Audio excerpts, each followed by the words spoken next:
and welcome to Power Hour. We're thrilled to have Julie Payne-Neward from the Natalie Project here with us tonight.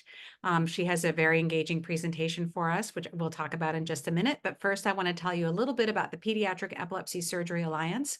We are the only nonprofit organization whose sole focus is serving the community of children anywhere on the epilepsy surgery journey, from the point of drug resistance through surgery and beyond, including into adulthood.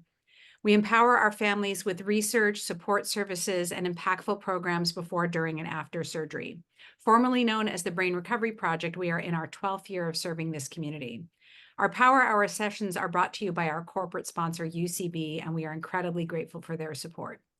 So our guest tonight, Julie Payne-Neward, is a dedicated champion for adult siblings of people with disabilities. Her advocacy is deeply rooted in her love for and concern for her sister, Natalie, who has intellectual and developmental disabilities and survived a harrowing incident of sexual abuse while attending a publicly funded day program. Julie serves as the co-founder and board member of the California Sibling Leadership Network, known as California SIBS. She also leads the impactful initiative, the Natalie Project, #US2, and has been appointed by the governor as a councilwoman on the California State Council on Developmental Disabilities. Welcome, Julie. We're thrilled to have you here. Thank you so much, Audrey. I appreciate it. Let me go ahead and share my screen. So good evening. It's great to be here for the Power Hour on behalf of the Natalie Project. And today, the goal of our workshop is to really empower families to address the sexual assault epidemic, which is in the disability community. Okay. So we have 4 goals in this presentation. We really want to educate you about the epidemic of sexual assault amongst people with disabilities.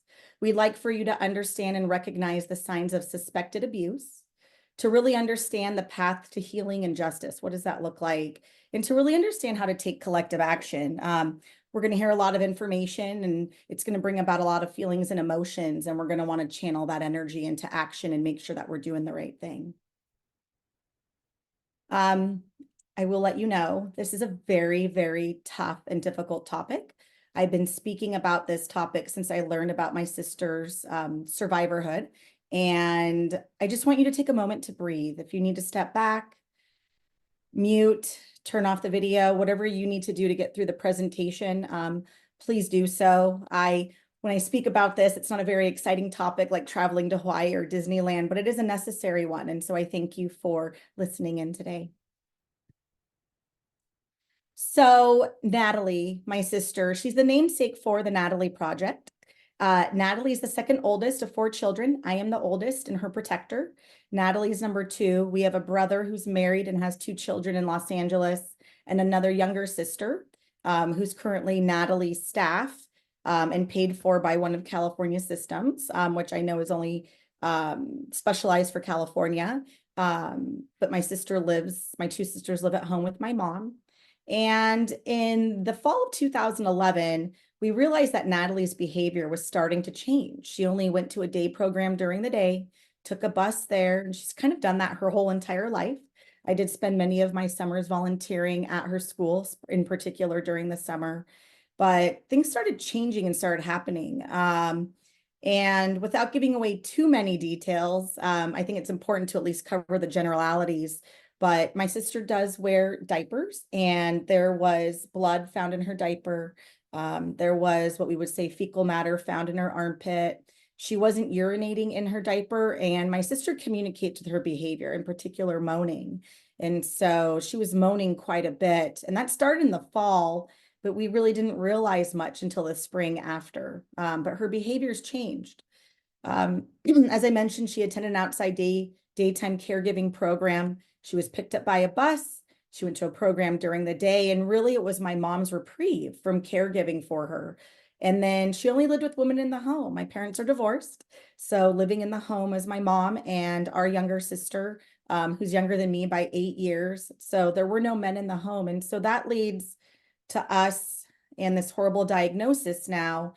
So April 2nd, 2012, the day after April Fool's Day, we found out that Natalie was diagnosed with gonorrhea. So let me talk a little bit more about Natalie. Natalie was what you would say born typical. And when she was young, she fell into a coma that left her brain damaged. And so she has very high support needs. Natalie does not know how to open a door. Again, she communicates by moaning or looking at you.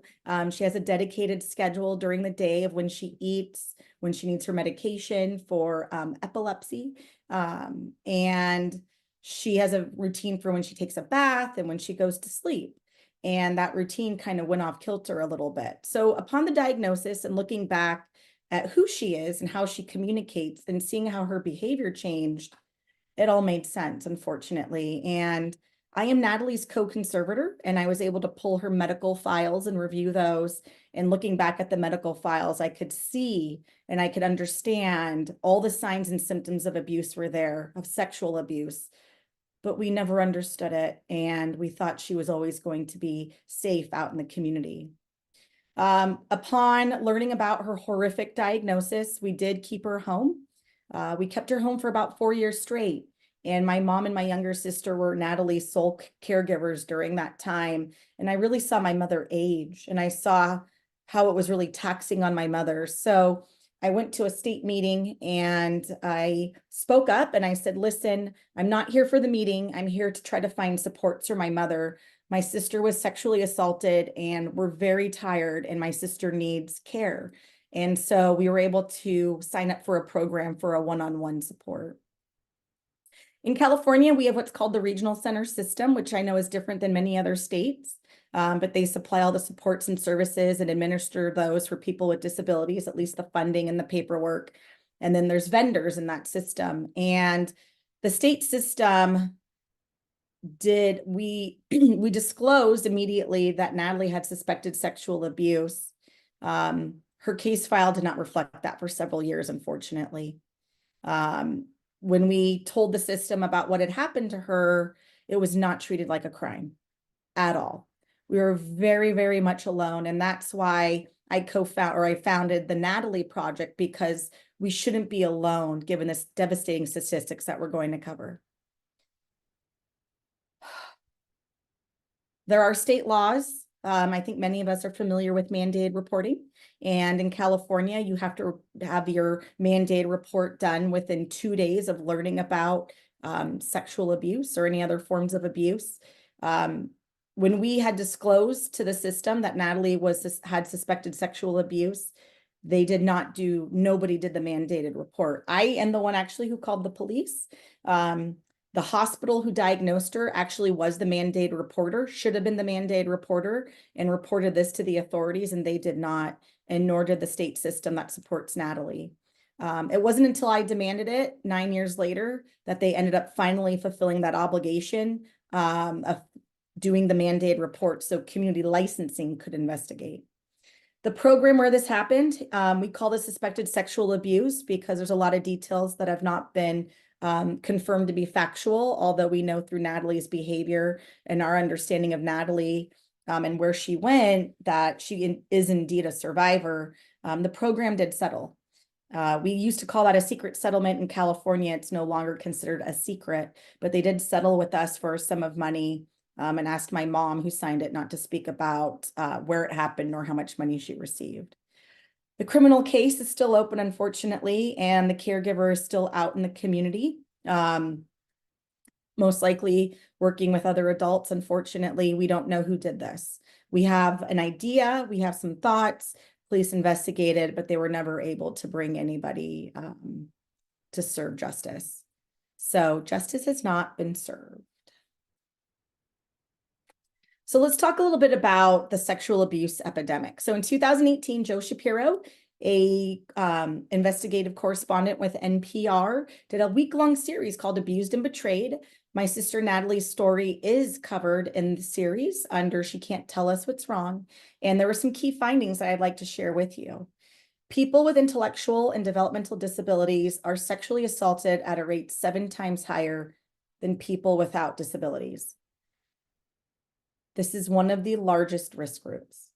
It is typically by somebody they know during daylight hours, and these crimes go unrecognized, unprosecuted, and unpunished, unfortunately. So let's go back to basics. What is sexual abuse? Sexual abuse is sexual touching, which we don't need to define any further. It's also non-touching violations, like taking a picture of somebody nude. But it's any type of touching or non-touching violations that are done without the consent or it's against the will of the individual. So we're going to ask ourselves, why is it so prevalent amongst people with disabilities? And there's three main categories that I'd like to share with you as to why.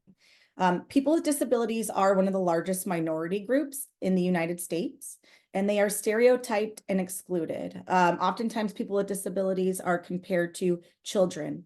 They're childlike. They don't have the capacity to engage in a sexual relationship or have a relationship, and they're infantized, right? So people with disabilities are human beings. My sister Natalie very much so is, and they want relationships, and we are sexual human beings. So they also want to be able to have some form of intimacy, and it depends on obviously the level support needs as to how you address that. There's also a lack of education and engagement, both formal and informal. For me, going through the school system, I was able to really connect with my peer group and, ask ourselves silly questions about boys and kissing, but people with disabilities oftentimes don't have those same opportunities. Bigger than that, people with disabilities, what we're learning is that they're not even receiving sex ed. They are not receiving sex education. And this has come from experts who are on my advisory board of the Natalie Project. They have shared with me that people with disabilities are not receiving the information, although they are the highest risk group for sexual assault. And systemically, and I'm learning more about this, but systemically, there is a culture of compliance. We want to manage people's behavior. We want people to behave appropriately. We want to be able to, get through the day, and we want to be able to really have people behave in a way that's easier to manage. I do that with my children, unfortunately, with chocolate, but because there's a culture of compliance, people with disabilities are being told what to do and they're asked to comply. And sometimes a perpetrator understands that, and that could be a weak link. So now that we've talked about the epidemic and kind of why people with disabilities are targeted, we can also discuss what predators rely on. So predators do target people with disabilities for several reasons. And what they're relying on is for the family and them to have a lack of awareness about the issue. They want us not to disclose when we think something's happening. They do not want us reporting to the authorities. And they really don't want you, an individual who is a guardian of somebody with disabilities and a protector of them, to confront them, because you're going to be uncomfortable. Also a fact, fingerprint scans do not catch 97% of perpetrators. Oftentimes with background checks, we talk about, oh yeah, there's a fingerprint check, we do a background check, but perpetrators typically are not caught during that process. So let's talk a little bit about the system. So as I mentioned, we still have a criminal case open, and there was a settlement in my sister's case. But in regards to the system and sexual abuse cases, typically there's no evidence from touching.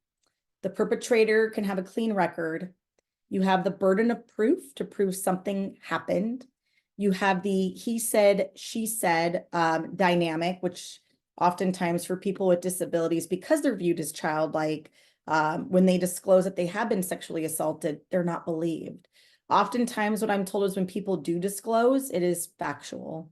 Then you have to go through a criminal and civil suit, and that is, our family went through a civil suit, but there's also the criminal case, and that takes time and energy in having to relive your trauma.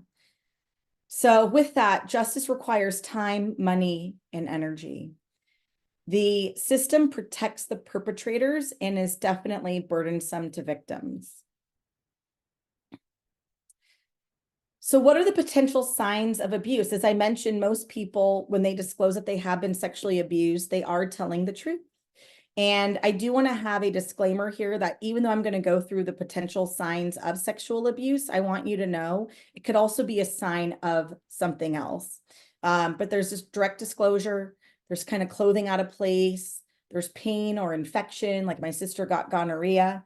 Oftentimes we do reflect in our family on the fact if she didn't get an STD, would we still have known that she was being sexually assaulted? And as twisted as it is, I'm very thankful that she got the STD so that we knew it was sexual assault. There's injury to private areas, signs of forced restraint. You're looking for bruisings and marks, disease, or just becoming pregnant. I know there's a case of a woman who was in a vegetative state at a care facility in Arizona who suddenly gave birth.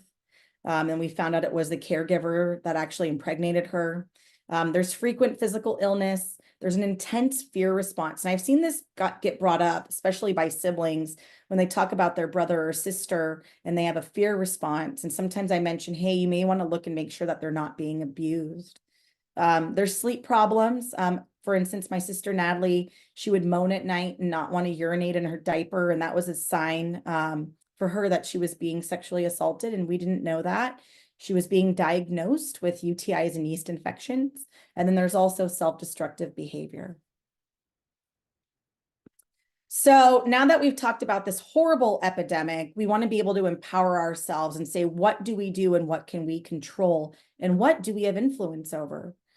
So there's a few steps, and this is based on Dr. Nora Baladarian of the Disability Without Abuse Project. This is based on her steps, and I changed one or two of them just a little bit. But number one, no abuse can happen, and we just reviewed that. We have to be honest with ourselves that the rate of sexual abuse amongst people with disabilities, again, their risk is 7 times. And the statistic out there is that over 90% will experience sexual abuse during their lifetime. We want to make sure that you learn and know the signs of abuse. We cover that as well very generally. Again, it could be something else, but we want you to know that because it happens, there are signs that our loved ones can communicate to us, even though it won't be verbally sometimes, but there are signs there through their behavior. We really want you to honor your feelings and take action. It's called the heart, brain, and gut reaction. So when you think something's going on, check it out. Make sure that you investigate. Do not feel uncomfortable when you're advocating for your loved one with a disability. You have the right to go ahead and question. Let the other adult on the other side go ahead and defend themselves. I will also disclose that sometimes that there could be 2 people with disabilities and one's the perpetrator. I don't have experience with that, but I have heard of that happening as well. And again, I think a great tool there is sex education and making sure people are educated about healthy relationships. Then when you know about that there is suspected sexual abuse, you want to contact your responding agency, which is the police. And then you also want to contact your local rape crisis center. And I give 2 resources later on of how you can figure that out. It's important to kind of stay quiet, remove your loved one from the program because there will be an investigation. We want you to know your rights, and you have the right to investigate this, and you have each state has their own rights for victims. We want you to log activities and really file the documents. In my case, I did create a massive I think it's like 40-page document, and I collected Natalie's medical records and letters that I wrote to the state and letters to what we call the regional center. I even included the governor and local legislature, just talking about what happened to my sister. Unfortunately, nobody responded, even though I CC'd like, I think 8 people on there of influence. It's a very heavy topic and people really don't know how to manage and deal with it, but it's really important to log your activities and file your documents. I did start recently creating what we call B-roll video when I'm doing any kind of advocacy for Natalie's case. You want to get a copy of the police report. You want to review that for yourself for accuracy. And you also want a copy of your loved one's case file with whatever agency they're with. You want to make sure that suspected sexual assault is in there. And then you want to heal. That's the one that I added. That's the process that our family is still going through, but you want to heal from this. It is traumatic. I have dedicated a great portion of my life towards the Natalie Project and advocating and speaking out about what happened to our family and our experience, and making sure that we educate other people about this issue. So with that, you can create what's called, and this is based on Dr. Nora Baladarian's work, but a risk reduction plan. So what can you do to make sure you reduce the risk of your loved one being abused? And that's called an individual response plan. And really it's focused on before sexual abuse, which is like getting educated, during when you hear or heard it's happening, and then after the suspected sexual abuse. So before, you want to make sure your loved one knows their body. You want to practice observing situations with them. Oh, is that person standing too close to that person? Do they look uncomfortable? And again, for people with disabilities, they have various ways of communicating. And I understand that we have a whole spectrum. My sister Natalie would not respond well to practice observing situations. She doesn't use words to communicate. It doesn't mean she doesn't understand the words. I'm sure she does. And we could practice doing that. But really, it's up to me and my mother as her co-conservator to see the signs. For people who can communicate with words and other devices, there's storytelling. You want to make sure, oh, today I went to school, let's say, and I saw somebody in a red shirt, and then you ask, oh, what kind of pants were they wearing? What color hat? What color eyes did they have? But you want to go ahead and get them comfortable with descriptors. And again, you want to know the communication style, whether it's through verbal with the use of words or with the use of sounds or through a device. And then you want to have a family meeting. And I think this is incredibly important, but you want to make sure that everybody understands there's a very high risk. This can happen. And when it does happen, or prior to us learning about it happening, we want to make sure that our loved one knows their body. We practice observing situations, we practice storytelling, and we understand how our loved one can communicate this to us. When suspected sexual abuse is learned of, you want to make sure you observe and record what's going on. And again, that's getting the descriptors of the situation ready for law enforcement. You want to contact law enforcement. Then you want to contact your local rape crisis center, and then you also want to gather evidence. And what I will share with you, and I work with a great victims advocate named Christy Heiskala. She has Educate to Eliminate. When you contact law enforcement, that is not confidential. When you contact your local rape crisis center, it is confidential, and they are not obligated to do a mandated report. And then in regards to gathering evidence, there is something called a SART exam. It's a sexual assault response team. And they help you gather evidence, and that's usually directed by the police. So again, in this plan, you know, the abuse has happened. What do you do next? And so you want to execute alternative supports for daily living. And that is something that did not happen in our family. My mom and my younger sister took on the burden of that care. We were very scared and we were traumatized and fearful. I was so fearful that I did reach out to find out if there were other siblings in my position. And then I quickly realized that one day I'll be taking care of my sister, Natalie. And I realized that other siblings are in my position. And this was probably, I was 32 when this happened over 10 years ago. So what I'll share with you is I did create the California chapter of the National Sibling Leadership Network, because I realized one day I'll be taking care of Natalie, and who do I trust? And how are we going to be taking care of her as a family? And through that work, I do speak to SIBs about the sexual abuse epidemic. And then while you're on this journey, you want to heal and really take back your power, finding a therapist or a support group, meditating, anything to really help with your mental health, helping your loved one find a therapist and finding supports. Natalie is going to be receiving, hopefully soon, water therapy. It's been over 10 years, and I do not live near her right now, but I still want to make sure that she gets therapy and supports. What I'll let you know, and you're here today, which is amazing, but knowledge is power. And the Natalie Project is currently in the middle of finishing up a guide that will outline the information in this presentation with an accompanying reflection questions and resources. We really want to empower people. Again, giving the devastating statistic of 90%, that's a lot of parents and siblings, grandparents, and other caregivers in that family structure that are going to be affected by this. And so it's really important that we give people material and information and make them feel empowered and know how to navigate this horrible situation.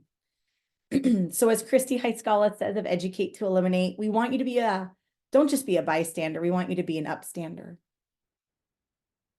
Some resources that are out there that have proven beneficial are RAIN, and you'll oftentimes see them referenced, but they help connect you to local resources. And then the Natalie Project has informal support from Valor, who is the Coalition Against Sexual Assault. And so those are 2 websites to visit. And I just kind of wanted to, as we're closing out here shortly, I wanted to leave you this amazing quote, and I'll read it to you. And it's a quote from my mother. "My daughter lives in a world that doesn't adequately accommodate disabilities, which really isolates people with disabilities and their families." To find that Natalie was violated within one of the few systems that's really meant to protect her with so little accountability, no justice, just leaves me furious and bereft. I'm so appreciative that another of my daughters, Julie, has cultivated a community of advocates, educators, and change makers willing to break the isolation and really tackle the hard issues. It gives me hope that the world can be made better for everyone, especially those with disabilities. So on the left is a picture of Natalie. She still sits in that corner in a high chair at my mom's house on her birthday. And on the right, we're doing one of her most favorite activities. We're with my mom or at the casino in Lake Tahoe. That's where my mom likes to take a break. So some of your key actions to really empower you is, again, request a copy of an agency or organization's policies, procedures, and training on sexual abuse. Really understand who's working with your loved one. Develop that individual response plan. Really listen to the NPR series, Abused and Betrayed. And it is a hard topic. So you may pick out from the week-long series, you may pick out different stories to listen to, but it's important to hear. And then please share this information with another person. It's important to keep this information out there and make more people aware. And then if there's something else that you'd like to do or that you do, please tell me. Would love to cultivate that list. So as I said, I've shared with you a little bit about the sexual abuse epidemic of people with disabilities. I've shared with you a little bit about Natalie's story, but as I mentioned, I founded the Natalie Project. And so we're doing quite a bit of work. We have about 40 advisory board members from across the United States and one in Canada. And so again, how can we address the issue? And this is what the Natalie Project supports. So for the individual and the family, make sure that we have accessible sex education. Attend an S2 presentation, which is this presentation. I'm really proud to share that we are working on a survey. So a disability and abuse survey will be circulating sometime next year. Make sure you get that individual response plan drafted. And then also, we really want transparency into vendor offenders and corrective action plans. So when something occurs at a facility, we want to demand that we understand that something happened and what is that facility or vendor going to do about it. Systemically, we really do need a statewide work group on this issue, and that's something that I will be pushing for in the state. Would love to see a federal work group, and I will be working on that as well. Again, the Services for People with Disabilities is a taxpayer-funded system.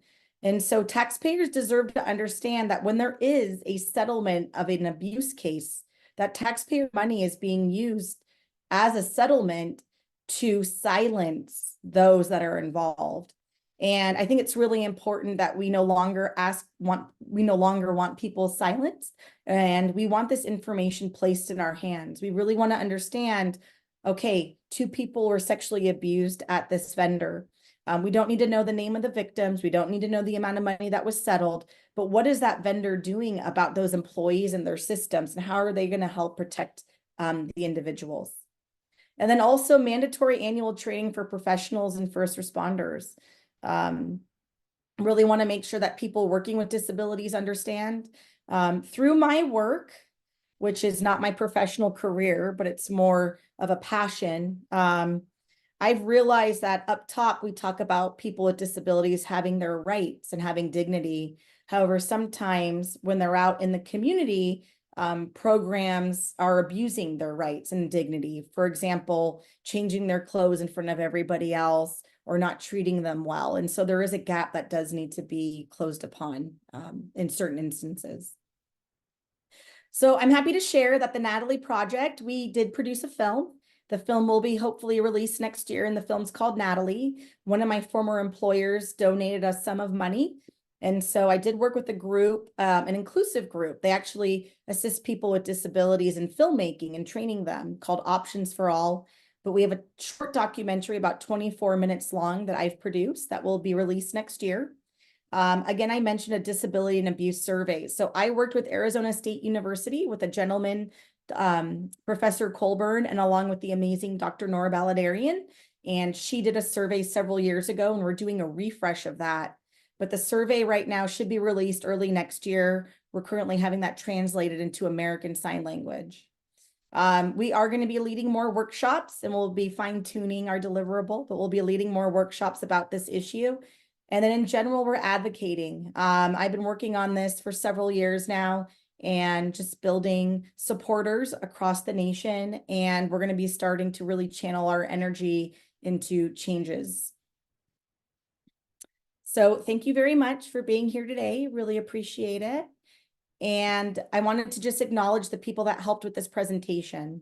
So we have Dr. Nora Baladarian of the Disability Without Abuse Project, Dr. Nancy Fitzsimmons, who's at Minnesota State University. She's the director of their Master's in Social Work program. We have Christy Heiskala, survivors advocate with Educate to Eliminate, and Katie Thune of Mad Hatter Wellness. And then Kaylin Ferris, Megan McNichols, and Mariah Hofstetter assisted. And so you can take action with the Natalie Project.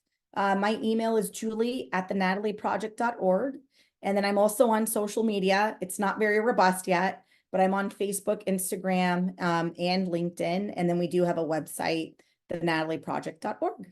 And then there's a QR code that's linked to a link tree where I have all of my advocacy work cataloged. Thank you. Thank you so much, Julie. That was incredible. Such a difficult but really important story and topic. And I just bow down to you for being brave enough to keep the conversation moving, because I know that it's very easy to shy away from these sorts of things. And I think with the statistics that you mentioned, you're right. We don't have a choice. We have to bring this into the light and have these conversations. So if anyone has any questions, they can put them in the chat. And if not, I'm going to ask a couple questions of our guest here tonight, and then we'll wrap up.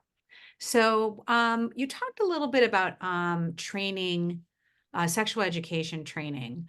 What sort of training do public schools have for youth with disabilities or without disabilities even on this kind of sexual education, like educational around consent or abuse or any of that? Yeah, so I'm in the state of California, and every state has their own law around sex education in their public school system. And so what I'll share with you is that in the state of California, we have what's called the California Healthy Youth Act. And so there is a synopsis of that on the Department of Education's website.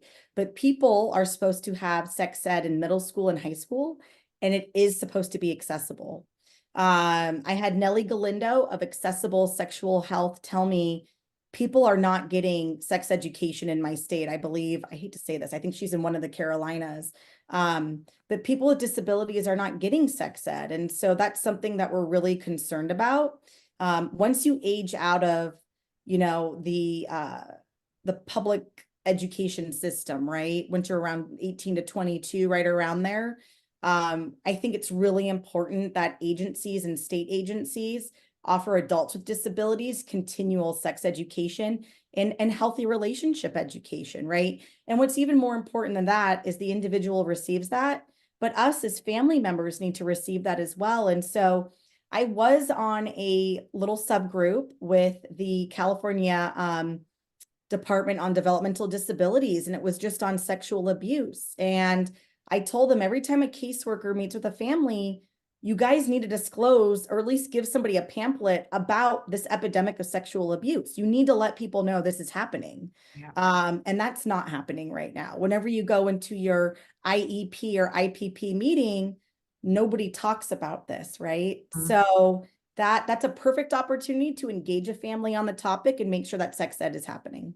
Yeah. The other thing I would think is beyond sex ed. So there's the individuals, the students themselves, there's the families, but there's also the people that work at these agencies. Like they should all be receiving ongoing training in appropriate behavior and even when you just talked about like it might be uncomfortable for a person with a disability to have their shirt removed in front of other people, but if they're nonverbal and they can't protest, it might happen. And just reminders, like sometimes I even need reminders of things with my own son. Like I'll think something and then I'll be like, have to stop and say, okay, he has half a brain. I can't have that expectation of him. So I would think that those kinds of reminders might be helpful for staff of all these agencies as well. Yeah. And then let me just add, and I didn't share this and I'll share it now. What we learned through the police report is that men were changing Natalie's diaper alone in a private space. So when we're looking at different programs and different vendors where our loved ones are going to go get support during the day, and like I said, it was the only time that my mom got a break, right? So many times parents get a break. You want to understand what are your like if your loved one does wear a diaper, what are your practices and where does that happen? And is it two individuals? Is it one? Do you distinguish between gender? And in the police report, they said they don't distinguish between gender. Men were changing my sister's diaper alone in a private space. And so we kind of figured that's where the abuse happened. Mhm. Mm. Yeah. So if a family was looking to place their adult child with a disability in a program, like a day program, what would you recommend they look for in a program? Like what are some, I don't know, things to look out for that are good and some things to look out for that are not good? That's a great question. I think for me right now, that is the next step of the Natalie Project's work, really, is helping programs identify how can we be good stewards in the community and how do we help support that loved one and make sure that abuse isn't happening under our nose. Uh, Mhm. it's not an easy it's not an easy question to answer, unfortunately, right? Because every program is so individual. And that is why, in particular, we want to advocate for transparency. We want to see what has happened and what is going on. I did do a resolution with the California Democratic Party that they did prioritize, and it really was about disclosing abuse claims that were settled. The public, and in particular, us as family members, really need to know, if I send Natalie to, I don't know, the day program on the hill, let's say that's the name of it, have there been claims that have been settled? And when you send your loved one to a program, they're not going to give you that information. And unfortunately, community licensing, it's like a needle in a haystack. You have to go through all this information, you have to understand it. So what we're advocating really for is some sort of uniform report where agencies and vendors have to report that abuse happened. They have to Mhm. self-report, and they need to disclose what happened and how they're going to fix it. And really, I think that's where that power is going to come from. Yeah, I would also think that personally, after learning all of this, because I didn't ever, wasn't at the front of my mind before I met you, and now it will be always. But I would think one thing would be, does the agency talk about this? Does the agency say, we know there's a sexual abuse epidemic and we know that it can happen right under our noses. And so these are the steps we're proactively doing every day, every week, every month with our staff to make sure that isn't happening. We're, like we have cameras in the changing rooms or we have ongoing training or whatever it is. I think just the fact that they would be talking about it and thinking about it would make me feel a little bit better. Maybe that's naive of me. But that might be one thing to think about. What do you think? Yeah, I mean, it is. I mean, I think what I would share with you, and you just, inspired these two thoughts from these thoughts are inspired by what you said. But, I did speak with somebody that worked at an agency that's very well known. They had been there 18 years. And I was connected to this person through a mutual contact. And I shared with them about the epidemic of sexual assault, and they work at an agency and it's very highly regarded. They were shocked. And I said, you don't think this happens under your nose here? Like, Hmm. you don't know this Yeah, happened? And you've been here yeah. 18 years? So that was frightening. So what I'll share with you is, I'm somebody who, the system is there to protect itself. And maybe I need to be careful saying that, but really it is. I would really love, you see this? Mm-hmm. Imagine if Natalie wore this when she was being abused. Imagine the information and the data that we would have that would advocate for Natalie's case. Mm-hmm. So I was working with the lovely woman of the Right Care Now project. I can't believe Dr. Susan Abend. And Dr. Susan Abend has what's called like an inside out medical record system where caregivers put information in quarterly. And there's algorithms that would help a doctor be prompted, right? Because Natalie sees, and maybe your son, I know your son has specialists, but Natalie goes to the general practitioner. They're not specialized in working with people with disabilities at all. But imagine if you were able to give them a report and there were prompts in there that was based off algorithms and data that was input.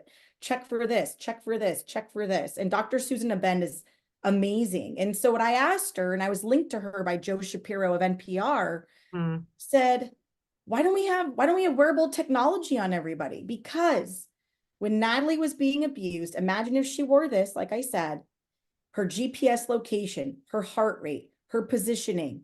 And I guess there's technology for sweat. And there's a wonderful company called Empatica that has a lot of this technology. Yeah. But imagine if you were able to use that to help protect your loved one, but not only their health care, but also help if abuse occurs. You would know who she was with because you'd have data. Her heart rate went up at this time and this is where she was. Okay, who was with her? That is really what I'd like to see as a sibling. Or when Natalie's under my direct care management, I really want a wearable device on her. Now, my mom, my lovely mother's in her 70s. I got her the Empatica for Natalie. Oh, this isn't good enough. My mom is a nurse. She worked at Northwestern back in the day. She was very accomplished, but it's hard for my mom to adopt technology. So when Natalie's with me, we'll be using technology. So that leads me to my last question, which is, how were you prepared for your role as an adult sibling? Or were you? It seems like you've taken on the role of, in some ways, her caretaker and her future planner, and a lot of her advocate, her champion. You're a lot more than her sister. So what preparation did you have for that, or did you have any? Okay, so I've never been asked this question, and it's like bringing tears to my eyes I right know, now. I'm sorry. No, it's okay.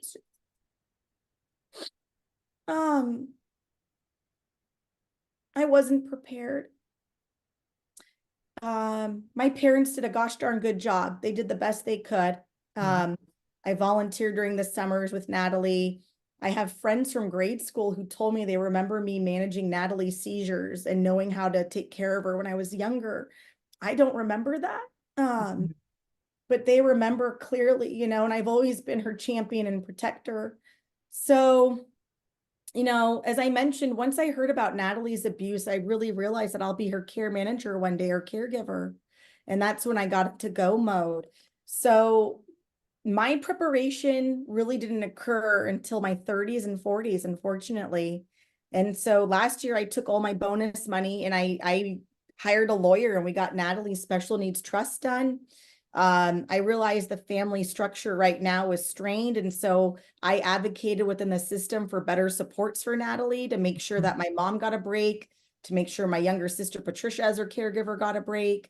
I am working with California SIBS right now, and it's an awesome organization, but we've created what's called the OSHIT kit. And so the OSHIT kit is really a guide for siblings, and we're hoping this becomes a best practice across the nation. But this is a guide, and we've been working on it in phases, and a lot has been accomplished. And we just applied for a state grant to help us get this across the line. But we talk about guardianship, conservatorship, supported decision-making. I think for SIBS, the biggest concern we have is, how do I balance my life? For me, I'm married and I have children and I live far away. And I just convinced the whole family to move down to Southern California. But housing, where does our loved one live and how are they supported there? A lot of SIBs worry about employment. Some SIBs worry that their brother or sister may have a behavior that isn't welcomed by society. But how do I manage my sibling and not get drained trying to make sure they're supported? And money is a big deal, right? We talk about the system of support financially. In California, there's IHSS, but we talk about the system of support there. I think a lot of siblings are nervous. And so what we have found is most siblings, when they start to get concerned are between the age of 35 and 50. And, parents are typically probably in their 70s and 80s. And we start to get really worried about caring for our aging parents and our sibling. Mhm. And it's really important, we think, to have this guide, this oh shit kit done, because a lot of this is done during crisis. And so we want to help families prepare and plan for the future.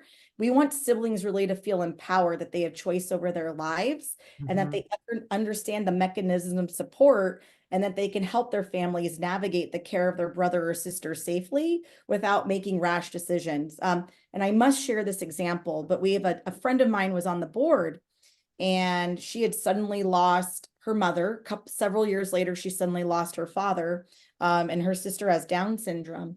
And there was a trust done, and 4 siblings, and they thought things were fine. The trust was done wrong, and they had to spend $30,000 to fix it. And as soon as I heard that, I thought, I don't have $30,000 laying around. So it's really, really important for families to talk about this and prepare. Yeah. Very important. So some of the things we're trying to do at Pediatric Epilepsy Surgery Alliance is provide more resources for siblings. So we're really thrilled to be connected with you. We will be hopefully sharing the Oh Shit Kit and embedding it in our transition course. We have a transition course for families that's free and available online. Um, so for siblings, I think that I hear often from families, I work primarily with parents of younger children, some adult children, but a lot of younger children. And they'll say things like, well, I don't want to burden the sibling. I don't want to overwhelm them. I don't want to worry them. I don't want them to have to do this. And I'm a very pragmatic person, and I have a lot of lived experience. I have a brother with a significant disability. My mother now has dementia. I have a son who's had half his brain removed for an epilepsy surgery. And my own practical experience and all the research I've done on transition and now the sibling experience tells me that being prepared is the best thing you can do. And so the first thing I would recommend to families, if you are the parent of more than one child, you have to be very thoughtful about future planning for the child with a disability, and you have to include the sibling in the future planning, even if they're young. We redid my son's special need trust when my son was about 17, I think, about to turn, become an adult, and my younger son would have been about 15. And we asked him his thoughts on things. We didn't say, you're responsible for this, you're doing that, but we found ways to engage him and have him be part of the process to create this document so that he felt involved, that he had a say. We also, of course, included my son with a disability in all of this. And we've written out a very lengthy document called the Memo of Intent, which really has everything in it. It's the If I Die Tomorrow guide. That's an amazing and powerful thing. I'm sure you probably have something similar for your sister. I now use it as my daily, it's like a journal almost, and everything's in there. Every doctor's appointment, every comment, anything that's new that I need to update, it's all in a Google Doc. Everybody can access it. And then we've made sure that trust, we had to redo the trust. So we redid it. It was not $30,000, thank God, but and making sure that's all in place. So that's the number one thing I think you can do for the sibling of your child with a disability is to prepare for your eventual demise. A lot of times we don't want to think about it as parents. Like no one wants to think about when I die, right? And then I think for the siblings themselves, my younger son's about to turn 18. His brother's 20 now. And I don't want to say, well, you're 18 now, and now we're going to have this conversation where you have all the responsibility. But I think I will start to, year after year, as long as I'm alive, remind him of his responsibilities and slightly increase the level of responsibility so that he can ease into it and not feel burdened. And I'm also at the same time putting as much in place so that he has to do as little as possible because it's not his job. It's really not his job. But as a family member, when you love your sibling, if you're left with no other choice, you're going to do everything for your sibling. I mean, there's so many relationships where your family member is in a nursing home or something and you're like, okay, you're moving in here because that's not working or whatever the situation is. So I think what you're doing to prepare siblings, adult siblings for these eventualities is really, really important. And I'm really thrilled that we're able to do it together, that we can partner and share these resources. So Awesome. I love it. I'm looking forward to it. I yeah, love that you guys are interested, and I think it's going to be a great piece. yes. So Yeah. thank you so much for being here. We're so incredibly grateful. And, we look forward to doing more events like this in the future. So please come back. Thank you.